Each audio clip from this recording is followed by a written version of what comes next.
Hello दोस्तों, नमस्ते। मैं हूं सविता पाल। तो अपने यूट्यूब चैनल पे आप सभी का स्वागत करती हूं। तो दोस्तों, आज हम आप लोग के सामने मैं एक नाच पर का गीत लेकर आई हूं। अगर अच्छा लगेगा तो कमेंट बॉक्स में जरूर बताइए।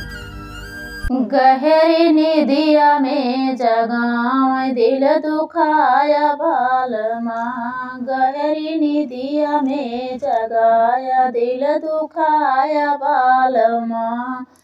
एक त पापा जी के प्यारी, दूसरे मम्मी के दुलारी। एक तो पापा जी के प्यारी, दूसरे मम्मी के दुलारी। तीसरे नहीं हर मर छोड़ाया दिल दुखाया बालमा। तीसरे नहीं हर मर छोड़ाया दिल दुखाया बालमा। गहरी निदिया में जगाया दिल दुखाया बालमा। गहरी निदिया में जगाया दिल दुखाया बालमा।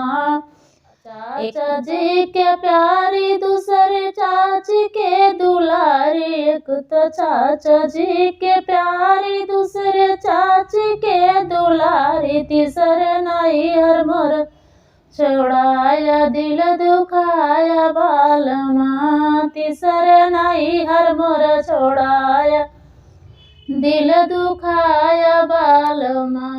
गहरी निदिया में जगाया दिल दुखाया बालमा।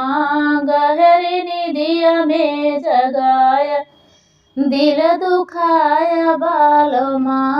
एक तो भैया जी के प्यारी, दूसरे भाभी के दुलारी। एक तो भैया जी के प्यारी, दूसरे भाभी के दुलारी। तीसरे नहीं हर मर छोड़ाया दिल दुखाया बालमा।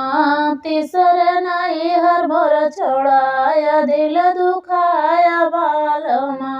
गहरी निदिया में जगाया दिल दुखाया बालमा।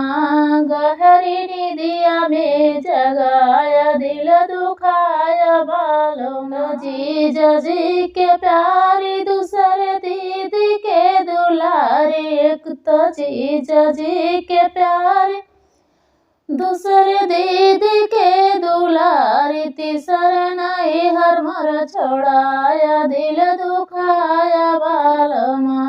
तीसरे नहीं हर मर छोड़ाया दिल दुखाया बालमा।